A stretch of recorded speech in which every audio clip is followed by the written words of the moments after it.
오늘 저에게 주신 하나님 말씀 함께 보도록 하겠습니다. 아모스 2장 1절에서 5절까지 말씀입니다. 제가 한 절 여러분이 한 절 교독하도록 하겠습니다. 아모스 2장 1절에서 5절까지 제가 먼저 읽겠습니다. 여호와께서 이와 같이 말씀하시되 모압의 서너 가지 죄로 말미암아 내가 그 벌을 돌이키지 아니하리니 이는 그가 에돔 왕의 뼈를 불살라 죄를 만들었음이라.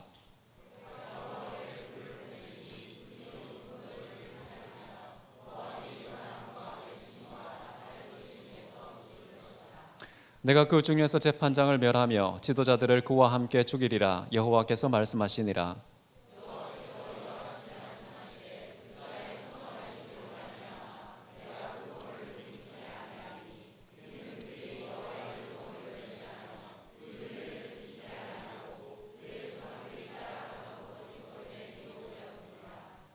내가 유다에 불을 내보내리니 예루살렘의 궁궐들을 사르리라. 아멘. 오늘은 생명과 말씀이라는 제목으로 하나님 말씀 나누겠습니다. 그럼 아모스는 이방 민족들의 심판을 언급하면서 불의하고 난폭하고 위태로운 세상, 이 세상이 강자의 지배가 아니라 하나님의 공의로운 통치 아래에 있다는 것을 분명하게 가르치고 있습니다.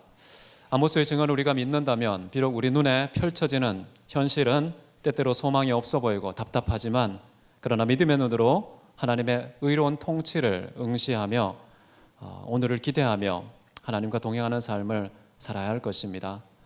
믿음의 눈을 가지고 있었던 시인, 그 시인은 하나님의 만민을 향한 지속적인 통치에 대해서 이렇게 노래합니다. 시편 7편 8절 11절인데요. 우리 같이 한번 읽어보겠습니다. 여호와께서 만민에게 심판을 행하시오니 하나님은 의로우신 재판장이시며 매일 분노하시는 하나님이시로다. 이것은 우리가 살아가는 삶의 현실에 있어 가장 기본적인 전제라는 것입니다. 이 세상에 눈에 보이는 우리의 기준을 따라서는 도무지 공평할 수 없다고 판단되는 그런 세상과 현실, 내가 속한 공동체, 그러나 하나님께서는 분명히 우리 눈에는 잘 보이지 않지만 지각하지 못할 수도 있겠지만 분명한 공평을 지금도 시행하시는 분이시다.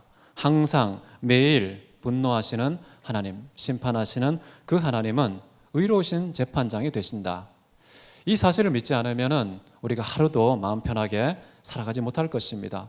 억울함과 분노 때문에 하루라도 살기가 어려울 것인데 하나님께서는 매일마다 항상 가장 큰 공의를 따라서 우리의 온 세상을, 만민을 심판하는 분이다. 이것이 저에게는 마음의 평강을 줍니다. 아무리 이 세상이 불의하고 강한 자들이 폭력을 행한다고 할지라도 결국에는 하나님께서는 이 모든 것을 주관하는 심판자가 되신다는 것이죠.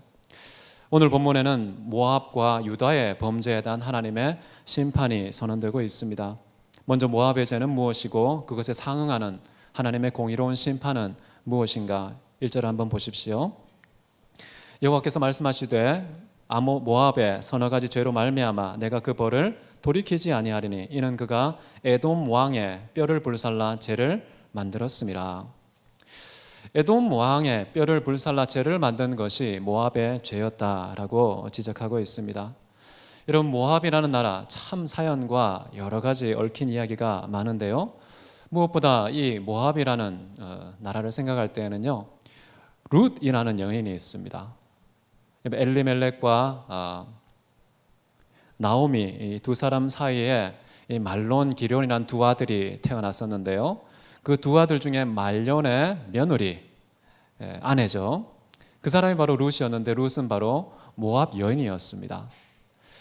이 모압 여인 룻이 결국에는 다윗의 증조모가 되는 것이죠. 다시 말하면 이 다윗과 예수님의 계보를 이어가는 그 혈통에 본격적으로 이방인의 피가 수혈되는 그런 계기를 제공한 사람이 룻이라는 사람입니다. 그래서 나중에 사울의 시대에 다윗이 막 쫓겨다니지 않습니까? 그때에 다윗의 부모님들을 보호해 준 민족이 누구냐 하면 모압 민족이었습니다. 그만큼 이 블러드라인을 혈통을 정확하게 간파하고 있었던 모압이 자기 핏줄인 것을 파악하고서 이 룻의 일종의 손자의 아내 이 두 사람을 보호해 주었다고 볼 수가 있겠죠. 그런데 그런 모압, 이 이스라엘 백성과 뗄 수 없는 그 관계에 있는 그 모압이 죄를 저질렀는데 에돔 왕의 뼈를 불살랐다. 에돔이라는 것은 잘 아시죠? 이삭의 장남 에서의 별명입니다. 그 에서의 지파를 가리킬 때에 에돔 족속이라고 표현을 하거든요. 그 에돔 왕의 뼈를 불살라서 죄를 만들었다. 여기 죄를 만들었다는 것은 과거에 뭐 페인트가 별로 없지 않습니까? 그래서 이렇게 벽을 하얗게 칠할 때 필요한 게 뭐냐면 뼈다귀, 그것을 갈아가지고 재로 만들어서 이 페인트로 쓴 것이죠. 굉장히 잔혹한 그런 모습이라고 볼 수가 있는데요. 이 모압의 죄는 사실 우리가 지난주에 다루었던 암몬의 죄와 대단히 비슷합니다. 암몬은 임산부의 배를 갈라서 생명의 생명을 죽이는 그런 끔찍한 생명 멸시 현상을 보여주었는데요. 모압은 어떻습니까? 뼈를 불태워서 재로 만들었다. 뼈 안에 뭐가 있죠? 골수가 있지 않습니까? 골수는 피를 생산하는 공장입니다. 근데 그곳에서는 생명의 근원이라고 표현되는 그 피를 생산하는 곳이니까 생명의 생명이라고 볼 수가 있겠죠. 임산부의 배를 가르는 행위나 뼈다귀를 다 불태워가지고 재로 만드는 행위나 둘 다 극도의 생명 멸시 현상이라고 볼 수가 있는데요. 그런 일들을 저질렀기 때문에 하나님께서는 반드시 벌을 돌이키지 않고 심판을 내리겠다라고 이야기를 합니다.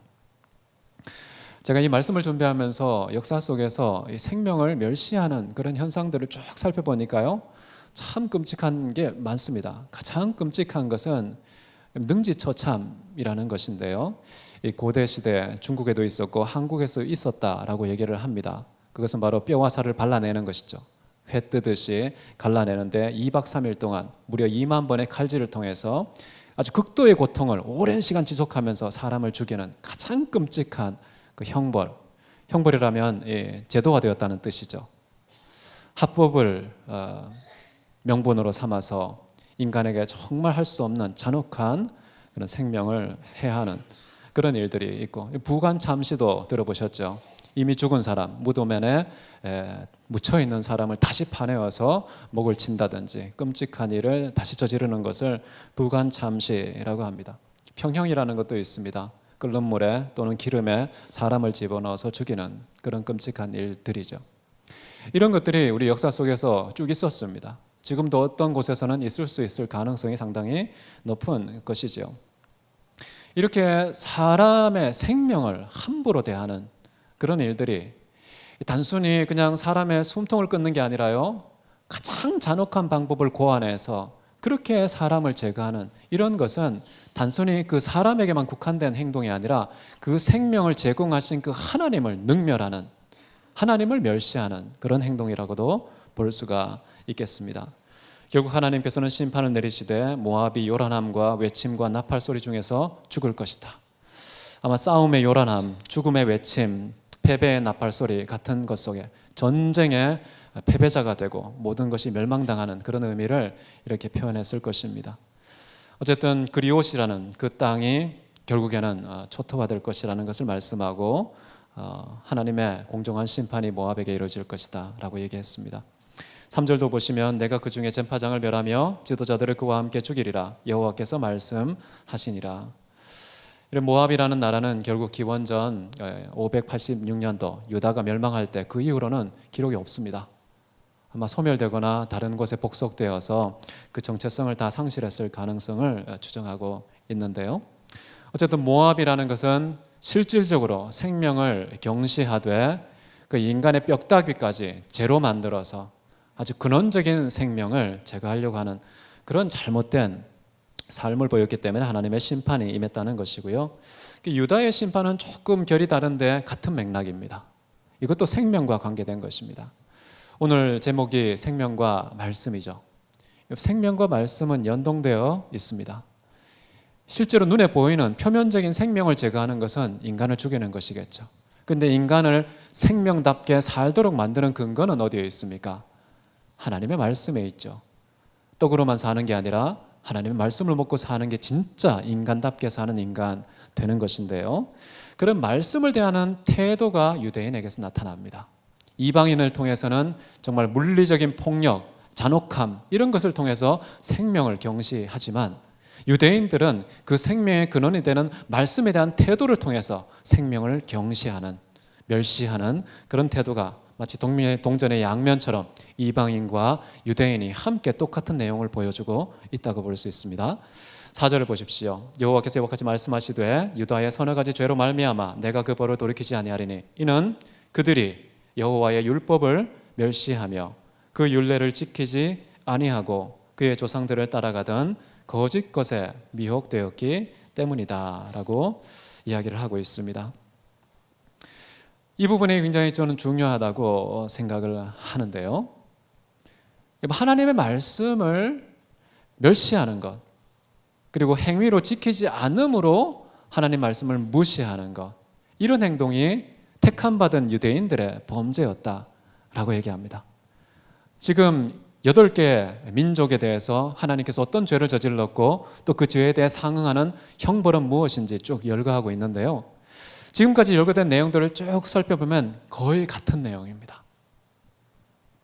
처음에는 어떤 게 있습니까? 두 민족은 사람을 팔아넘기는, 그것도 가장 적대국인, 가장 난폭한 그런 민족에게 사람을 팔아넘기는 인신매매, 사람의 생명을 경시하는 것이죠. 또 두 민족은 어떻습니까? 여인의 배를 가르는, 그것도 임산부의 배를 갈라서 두 생명을 동시에 죽이는, 생명과 생명의 씨앗까지 말라버리는 그런 생명 멸시 풍조를 보여주고 있고요. 오늘은 이 뼈다귀를 제거하고 심지어 그 뼈다귀의 뼈다귀라고 할 수 있는 이 생명의 근원된 하나님의 말씀을 멸시하는 유다인의 모습을 지적하고 있습니다. 그래서요, 하나님 말씀 멸시하는 것과 생명을 제거하는 것, 타인을 죽이려는 태도는 이 등짝을 맞대고 있습니다. 분리될 수 없도록 하나가 되어 있다는 사실, 저는 그것을 다윗에게서 확인합니다. 왜 하필 다윗에게서 확인되는지 모르겠습니다. 참으로 끔찍한 일이 다윗의 삶 속에 고스란히 계시의 내용으로 우리에게 남아있는데요. 사무엘하 12장 9절 우리 함께 읽어보겠습니다. 시작. 그러한데 어찌하여 내가 여호와의 말씀을 업신여기고 나보기에 악을 행하였느냐. 내가 칼로 햇사람 우리아를 치되 암몬 자손의 칼로 죽이고 그의 아내를 빼앗아 내 아내로 삼았도다. 다윗이 지금 저지른 얘기를 나단 선지자가 와서 지적하고 있습니다. 다윗이 저지른 것은 첫 번째, 하나님 말씀을 업신여겼다. 그것이 하나님 보시기에는 이미 악이라고 선언하면서요, 그 구체적인 내용은 무엇이냐? 말씀 다시 띄워주시겠어요? 구체적인 내용은 뭐냐면 햇사람 우리아를 칼로 죽이는 것. 근데 죽이는데 자기 손에 피를 묻힙니까? 그렇지 않고 모압의 손을 빌려서 살인하는 것입니다. 그리고 아내를 빼앗아서 자기 아내로 삼는, 가장 피해를 중에 한 사람처럼 다윗이 범죄한 내용이 나옵니다. 이렇게요, 하나님 말씀 업신여기는 것, 멸시한 것이죠. 그것과 우리아라는 사람을 이방인의 손으로 죽이는 이 살인이 연동되어 있다는 것이죠. 정말 믿음의 사람, 예수 그리스도의 혈통을 이어가는 최고의 왕이었던 그 다윗이 보여준 것은 말씀과 생명이 이렇게 맞물려 있다는 사실, 우리는 확인할 수가 있습니다. 우리가 하나님 말씀을 멸시하게 되면 어떤 일이 벌어질까요? 상대방의 생명, 심지어 나 자신의 생명도 멸시하는 현상이 나타나게 됩니다. 왜 나는 나를 귀하게 여기지 않지? 왜 나는 타인에게 타인의 생명을 존중하고 배려하고 양보하고 용서하고 사랑하고 섬기는 이런 태도로 한 사람을 천하보다 귀히 여기는 그런 사람이 되지 않는 것이지? 이런 질문 떠올릴 때 답이 여기 있다고 저는 생각을 합니다. 말씀에 대한 태도가 타인에게 표면화되는 현상이 바로 생명경시 풍조라는 것이죠. 여러분, 진짜 생명은요, 하나님의 말씀이라는 거 여러분 꼭 기억하십시오. 그래서 나라고 하는 이 한 생명, 타인의 생명 다 존중할 수 있게 되는 것입니다. 여러분, 말씀에 대한 태도가 어떻습니까? 하나님 말씀은 문자, 텍스트, 그냥 이야기, 문헌으로 생각하고 있지는 않습니까? 요한복음 12장 50절 한번 보십시오. 나는 그의 생명이 명령이 영생인 줄 아노라. 그러므로 내가 이르는 것은 내 아버지께서 내게 말씀하신 그대로니라 하시니라. 예수님께서 고백하신 겁니다. 하나님의 모든 명령, 하나님의 모든 말씀은 그 자체가 영원한 생명이다 라고 고백하고 있는 것이죠. 또 다른 곳은 이렇게 말합니다. 요한복음 6장 63절인데요. 살리는 것은 영이니 육은 무익하니라. 내가 너희에게 이른 말은 영이요 생명이라. 예수님의 말씀 자체가 또 생명이다. 아버지의 명령이 생명이라고 말하면서요, 자기가 한 말이 또한 생명이다 라고 얘기를 합니다. 이것을 다시 말하면 구약과 신약으로 봐도 무방할 것입니다. 성경 전체가 무슨 말입니까? 생명이다. 생명. 하나님 말씀을 대하는 태도가 생명에 대한 태도를 좌우하고 있다는 것을 우리는 여기서 확인할 수가 있겠죠. 예수님은 이런 고백을 하셨지만 제자들은 어떻게 깨닫고 있었을까요? 요한일서 1장 1, 2절인데요. 태초부터 있는 생명의 말씀에 관하여는 우리가 들은 바요, 눈으로 본 바요, 자세히 보고 우리의 손으로 만진 바라. 생명의 말씀은 태초부터 있었다고 말합니다. 그런데 지금 제자들은 만져보고 눈으로 보고 귀로 들었다고 얘기합니다. 체험했다는 것이죠. 누굽니까? 예수지요. 말씀이 육신이 되어 우리 가운데 오신 분이니까요. 다시 말하면 예수님은 태초에 계셨던 생명이셨고요. 그리고 이 땅에 육신의 몸을 입고 오신 생명이셨습니다. 예수님이 태초로부터 지금까지 계속해서 생명의 근원이 된다는 것입니다. 그래서 요한일서 5장 12절에는 이렇게 말합니다. 같이 한번 읽겠습니다. 아들이 있는 자에게는 생명이 있고 하나님의 아들이 없는 자에게는 생명이 없느니라. 자, 우리 안에 과연 예수 그리스도 생명이신 그분이 계십니까? 나의 언어에 그분이 계십니까? 그럼 여러분 언어는 살리는 언어가 될 것입니다. 여러분의 행동에 예수 그리스도의 삶이 있으십니까? 만약에 그분이 내 안에서 사시는 삶이 내 행동에 담아져 있다면 내 행동은 사람을 살리는 그런 능력을 발휘하게 될 것입니다. 하나님의 말씀, 이 하나님의 말씀 자체가 생명이다. 자, 이 말씀을 대하는 우리의 태도로서 경청과 순종이라는 태도가 있는데요. 우리가 실제로 관념적으로 머릿속에만 정보로 담아두지 않고 우리의 삶의 구체적인 현장에 우리의 손과 발에 담아내는 실천이 뒤따르지 않으면 이 생명은 발휘되지 않는다는 것, 나에게 효력이 없다는 것, 이것을 잘 말해주는 것이 신명기 30장인데요 제가 읽어드리겠습니다. 내가 오늘 생명과 복, 사망과 화를 내 앞에 두었나니 곧 내가 오늘 내게 명령하여 내 하나님 여호와를 사랑하고 그 모든 길을 행하며 그의 명령과 규례와 법도를 지키라 하는 것이라. 그리하면 내가 생존하며 번성할 것이요. 하나님께서는 생명과 복, 사망과 화를 우리 앞에 두셨다고 말합니다. 두신 내용이 뭐라고요? 하나님을 사랑하고 그를 경외하고 그의 말씀을 지켜 행하는 그것이 바로 내가 너희 앞에 둔 생명과 사망, 복과 화라는 것입니다. 이 두 가지의 갈림길이 바로 우리에게 있다라고 설명하고 있습니다. 그래서 시인은요, 우리가 혹시 어둠 가운데 있다면, 절망 가운데 빠져 있다면, 고통과 슬픔에 젖어 있다면 도대체 왜 이런 것이냐, 이걸 진단할 때 이렇게 표현하는 것이죠. 시편 107편 10절 11절 같이 한번 읽겠습니다.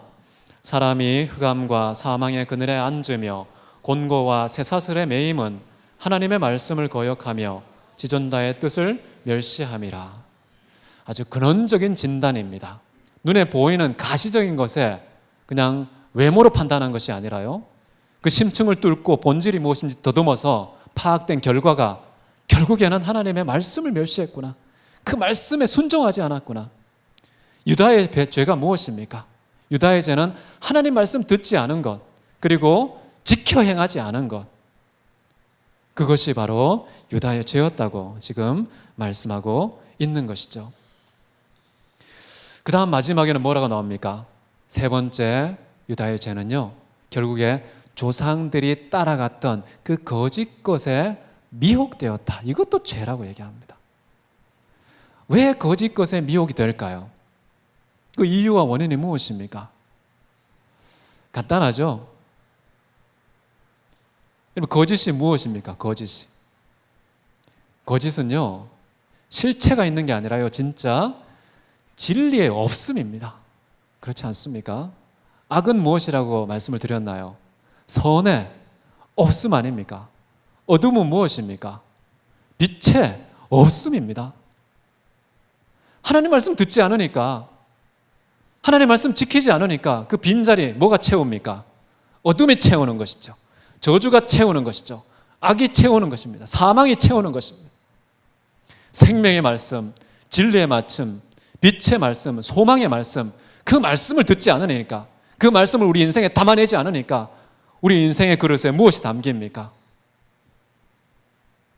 사망의 거짓, 어둠의 거짓, 죽음의 거짓이 우리의 빈 그릇을 차지하는 것입니다. 여러분, 진리와 거짓 사이에는요, 비무장지대가 없습니다. 이것 아니면 저것입니다. 그래서 이 세상은 거짓으로 둘러싸여 있지 않습니까? 캄캄하지 않습니까? 온갖 악이 관영해 있지 않습니까? 어떻게 해결할 수 있을까요? 악을 악으로 싸울 수가 없습니다. 칼로 일러선 자는 칼로 망하는데요, 우리는 선으로 일어서서 악을 제거하는 자가 되어야 되는 것이죠. 빛으로 어둠을 이겨야 된다는 것입니다.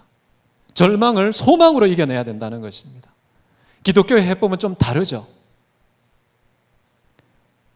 그렇기 때문에 유다가 실패한 것은 영적인 현실을 굉장히 잘 보여준 것입니다. 이방 사람들은요, 표면화된 문제를 적나라하게 보여줍니다. 사람을 팔아 넘겨버리고요, 그리고 사람을 죽이고 임산부도 죽이고 심지어 무덤까지 파서 뼈까지 불태워 없애는 이런 모습을 보여주는 게 이방인입니다. 근데 이런 눈에 보이는 가시적인 현상의 배후의 본질은 무엇이냐? 그 본질은 유다가 보여줍니다. 유다가. 택함받은 백성이 택함받지 못한 이방인의 잘못이, 그 실상이 무엇인지를 잘 보여주는데요, 하나님 말씀을 멸시했다는 거예요. 듣지 않고 지키지 않음. 그 빈자리에 거짓이 완전히 사로잡은 인생이 되었다는 것. 이게 유다가 보여주고 있는 현실이라는 것입니다.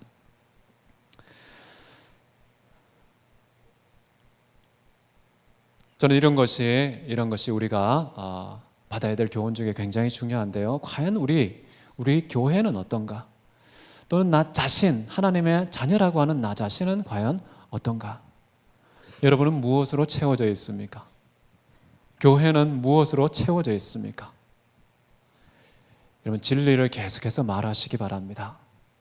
그러면 여러분은 생명의 수혜자가 되고 동시에 공급자가 될 것입니다. 근데 거짓 진리에 대해서 침묵하는 순간 어떻게 될까요? 여러분, 침묵도 거짓에 일조하는 거 아시죠? 증거가 있습니다. 레위기 5장 1절인데요. 한번 같이 한번 읽어볼까요? 시작. 만일 누구든지 저주하려는 소리를 듣고서도 증인이 되어 그가 본 것이나 알고 있는 것을 알리지 아니하면 그는 자기의 죄를 져야 할 것이요 그 허물이 그에게로 돌아갈 것이며. 침묵도 죄로 분류됩니다. 여러분, 진리를 말하는 자가 되셔야 한다는 겁니다. 빛에 거하셔야 된다는 것입니다. 소망을 여러분 계속 가슴에 품으셔야 된다는 것입니다. 여러분, 늘 소망의 근원이신, 빛의 근원이신, 생명의 근원이신 그 예수 그리스도로 꽉 채워져 있지 않으면 예수 그리스도의 반대편에 있는 사탄의 그런 사망과 저주와 악과 절망이 우리의 마음을 차지합니다. 서서히 기운이 드리워져 오는 것입니다. 그래서 우리는요, 예수로 채워져 있어야 됩니다. 왜냐? 예수님이 생명이라고 그랬잖아요. 예수님이 진리라고 그랬잖아요. 예수님이 빛 아닙니까? 예수님이 길이라고 했잖아요. 길과 생명과 진리와 빛이 되신 그 예수로 꽉 채워져 있으면 결코 어둠이 머리 둘 곳이 없습니다. 절망이 뿌리 내릴 수가 없습니다. 살아계신 예수 그리스도로 충만한 저와 여러분 되시기를 바랍니다. 사도 바울은 에베소서 1장 23절에서 교회를 정의할 때 만물을 충만하게 하시는 예수 그리스도의 충만이 바로 교회다 라고 얘기합니다. 정말 하나님의 자녀다운 자녀 되고 싶다면요, 예수로 꽉 채워져 있어야겠죠. 진짜 교회다운 교회, 하나님 백성다운 교회가 되기 위해서는요, 예수 그리스도 가득한 교회가 되어야 한다는 것입니다.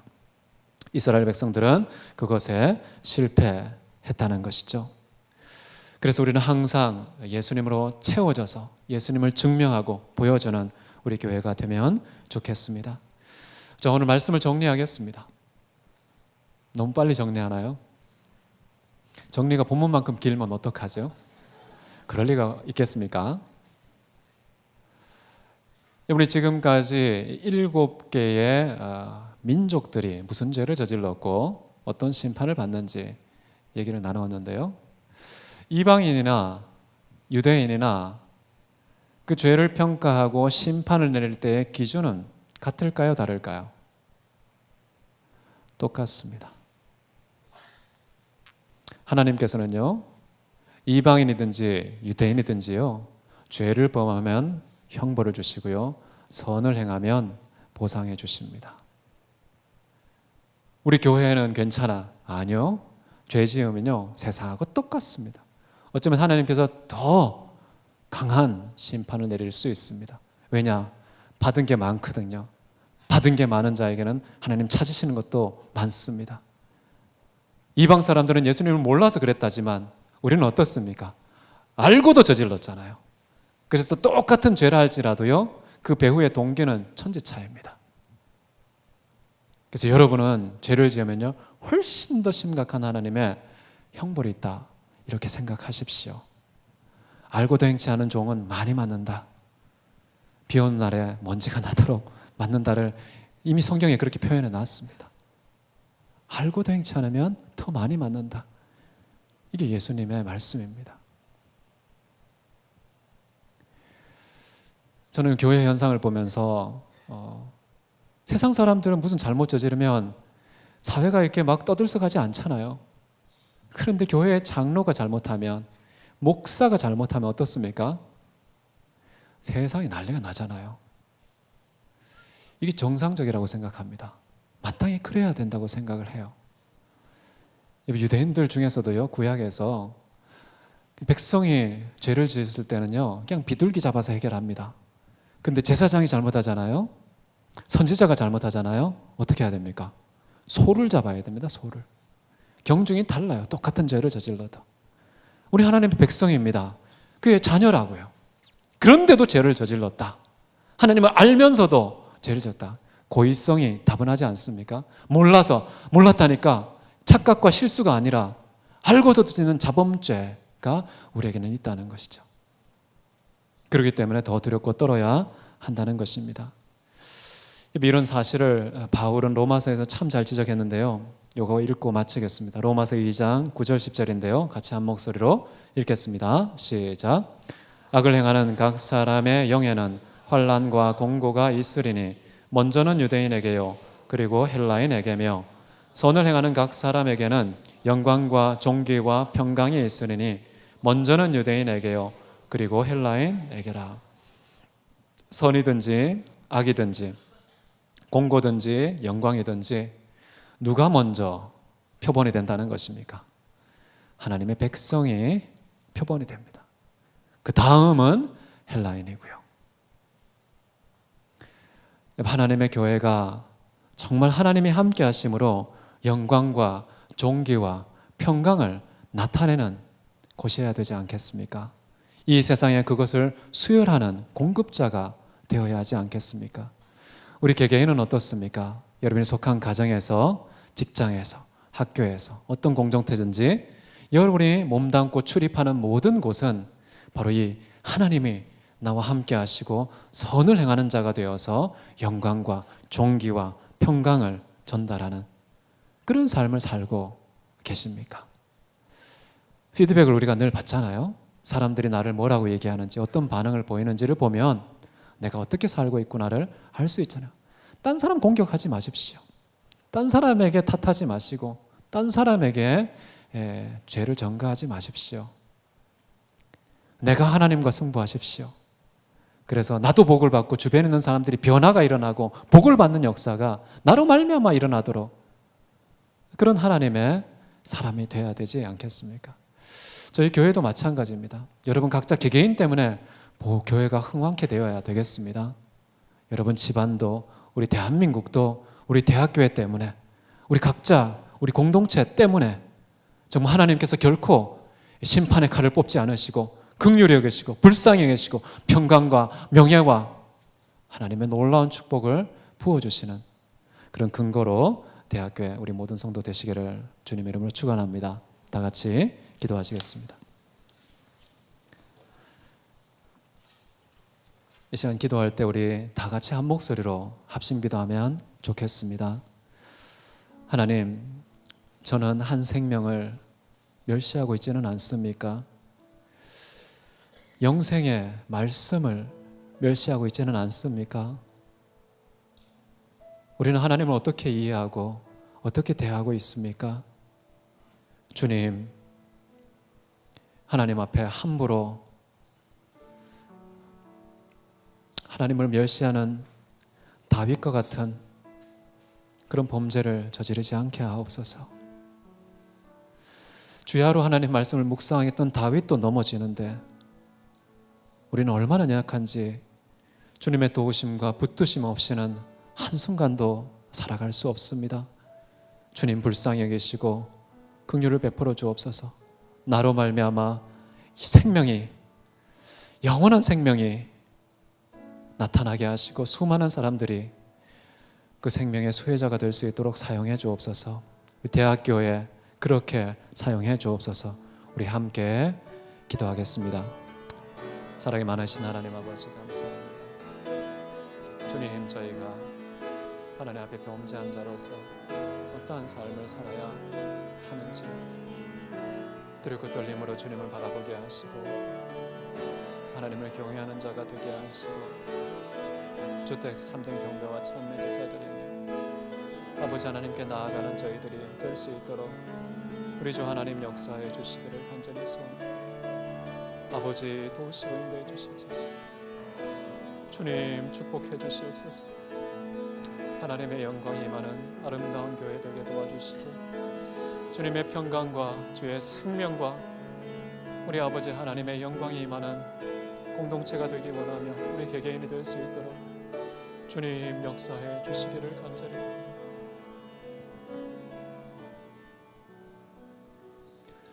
사랑이 많으신 하나님 아버지, 지금도 지구촌 곳곳에서 생명의 피를 흘리며 수많은 사람의 목숨을 제거하는 끔찍한 죄악들이 저질러지고 있습니다. 하나님은 결코 간과치 않으시고 피 흘린 자에게 책임을 묻는 공의로운 심판자가 되심을 믿습니다.